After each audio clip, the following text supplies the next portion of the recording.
Obrigado, Flavinha. Hoje nós estamos no nosso estúdio itinerante em Recife. Estamos no Encontro Nacional da Fé. E vamos receber uma convidada muito especial. Essa convidada eu carreguei no colo, quando ela tinha 1, 2, 3 anos de idade. E foi uma bênção, uma alegria para mim, saber que ela um dia resolveu ser uma grande cantora. Está aqui nos nossos estúdios, Laura Morena. Laura, que prazer recebê-la aqui. Prazer todo meu, obrigada pelo convite.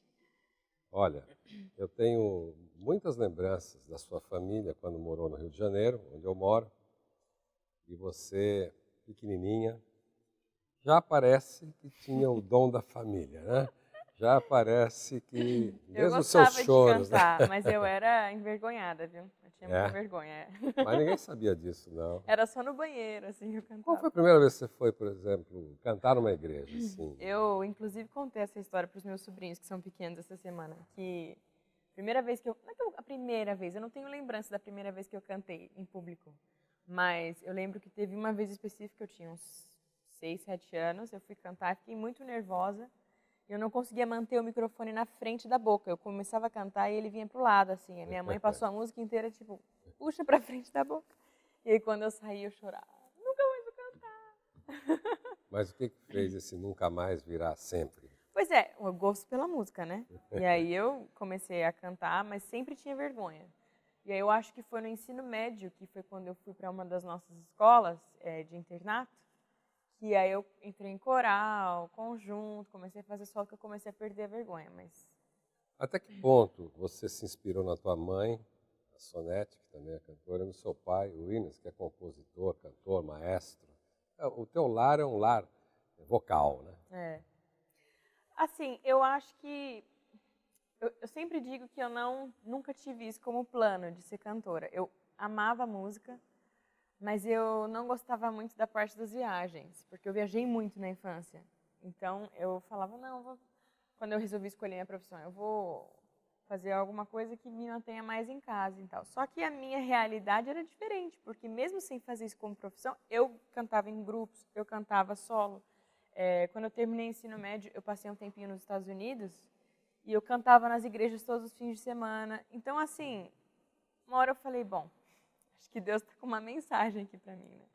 E com certeza a influência que eu tive em casa me ajudou, porque quando você não tem esse tipo de suporte, gente que entenda da coisa e saiba como fazer, eu acho que é bem mais difícil. Ah, com certeza. Então, talvez isso, com esse meu anseio, assim, essa minha relutância, na verdade, de ter isso como um ministério de vida, isso me ajudou bastante.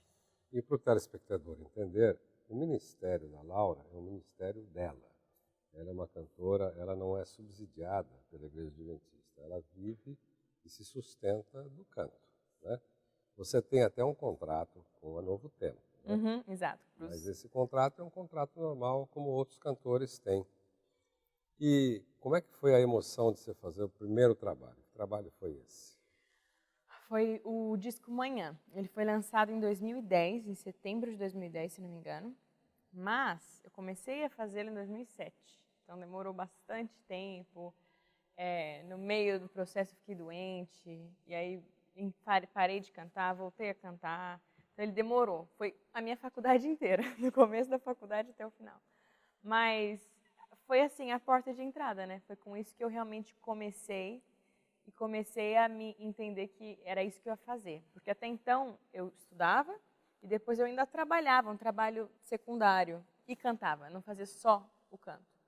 E aí a partir desse disco, que foi quando eu comecei a perceber que era isso que eu ia fazer mesmo, sem nenhuma outra atividade paralela.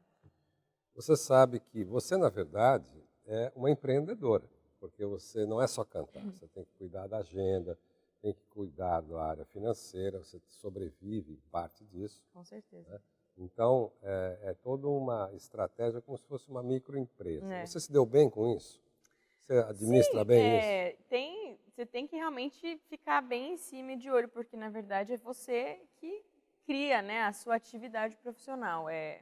E assim, eu não moro no Brasil e o meu ministério é basicamente no Brasil, né, musical. Os meus discos são em português.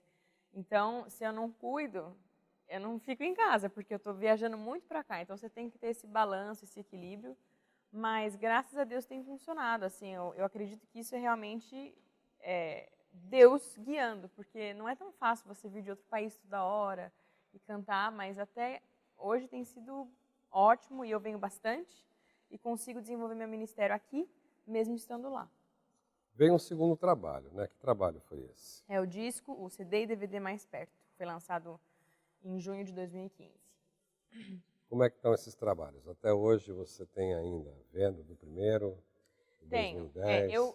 Assim, quando sai um disco novo, a gente, nas apresentações, acabo cantando mais as coisas do segundo para divulgar, porque a maioria das pessoas conhece o primeiro, porque eu fiquei um período de, acho que 5 anos entre o primeiro e o segundo. Lancei o primeiro em 2010 e o segundo em 2015. Então, o primeiro foi muito trabalhado, as pessoas conhecem muito as músicas. Então, quando o segundo saiu, nas minhas apresentações eu canto 90% do repertório do segundo. Mas as músicas que as pessoas conhecem mesmo são as do primeiro. Então, sempre tem que ter no final, enfim, eu canto. E sim, ele ainda vende. Lógico que eu estou trabalhando menos ele, mas ele ainda está à venda e ele vende sim. Bom, você está morando nos Estados Unidos hoje e você tem a realidade americana.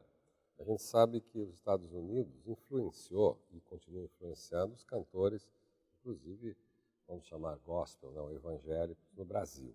Né? Como é que está isso dentro da igreja adventista lá? Tem muitos jovens cantores atuando, há carência. Como é que você vê o mercado americano hoje da nossa igreja?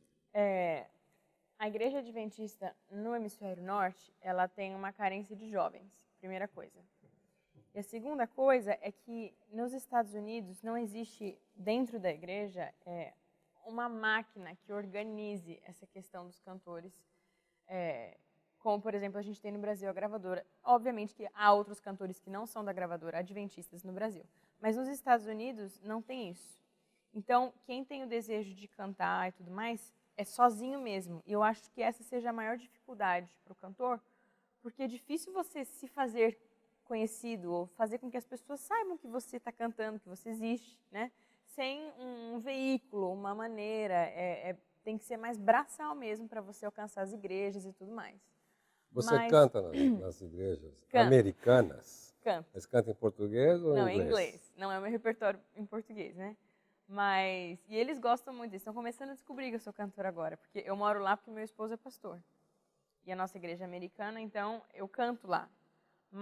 E eles bebem assim, eles ficam muito felizes e tal. Então eu acho que existe uma carência, mas também é um trabalho bem desafiador, porque você tem que acontecer assim um esquema de organização muito forte para fazer funcionar mesmo o ministério, entendeu? Você pensa, quem sabe no futuro, de fazer um trabalho, um CD, um DVD em inglês?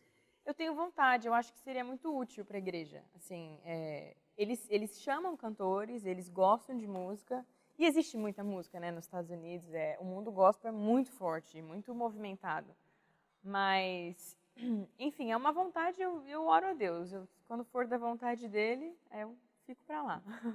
Experiências que você teve de pessoas que foram impactadas pelo seu trabalho. Você poderia citar uma, pelo menos? Olha, eu recebo muitos e-mails com as pessoas me contando. Tem gente que me escreve falando, eu ainda estou passando por tal situação e eu ouço sua música. Várias pessoas me falam sobre alívio no momento de doença, no momento de muita angústia. Mas uma experiência que me marcou muito foi, nós estávamos em Genebra, na Suíça, e tinha uma moça brasileira, a gente estava na igreja brasileira, e tinha uma moça brasileira numa fase terminal de câncer. Ela não conseguia mais sair de casa. E ela queria muito que eu cantasse uma música. Ela fez um esforço, veio até a igreja, na cadeira de rodas, e ela queria que eu cantasse a música Antes Você Precisa Crer, porque essa música dava alívio para ela quando ela estava com muita dor. E ela veio à igreja. Ficou lá atrás. E eu estava louca para falar com ela, porque eu sabia que aquela era a pessoa, eu a vi de longe. Quando acabou, eu cantei a música. Quando acabou o programa, ela já tinha ido embora, porque ela estava com muita dor, e aí eles levaram ela de volta para casa. E eu não a conheci, mas o pessoal me falou que poucos meses depois ela faleceu, mas que ela faleceu ouvindo essa música. E aquilo trazia muito conforto para ela e ela morreu em paz. Então isso não tem preço. É para isso que a gente faz música, né? Como você, certamente, telespectadora, o telespectador pode estar pensando, eu gostaria de me dedicar também a cantar, quem sabe eu tenho o dom, né, do canto, e começar também a se desenvolver, quem sabe até gravar um CD no futuro. Que mensagem você dá para esses que querem iniciar, que têm o sonho, mas ainda só está no sonho, não fez nenhum passo para ir adiante? Bom, eu digo que é muito maravilhoso a gente poder trabalhar para Deus e servir a Deus em tempo integral, mas se você tem o desejo de trabalhar com isso, meu conselho é que você não tenha uma visão romântica do ministério. O ministério exige sacrifício, ele exige organização e é muito recompensador, mas exige muito assim esforço, eu diria dedicação mesmo.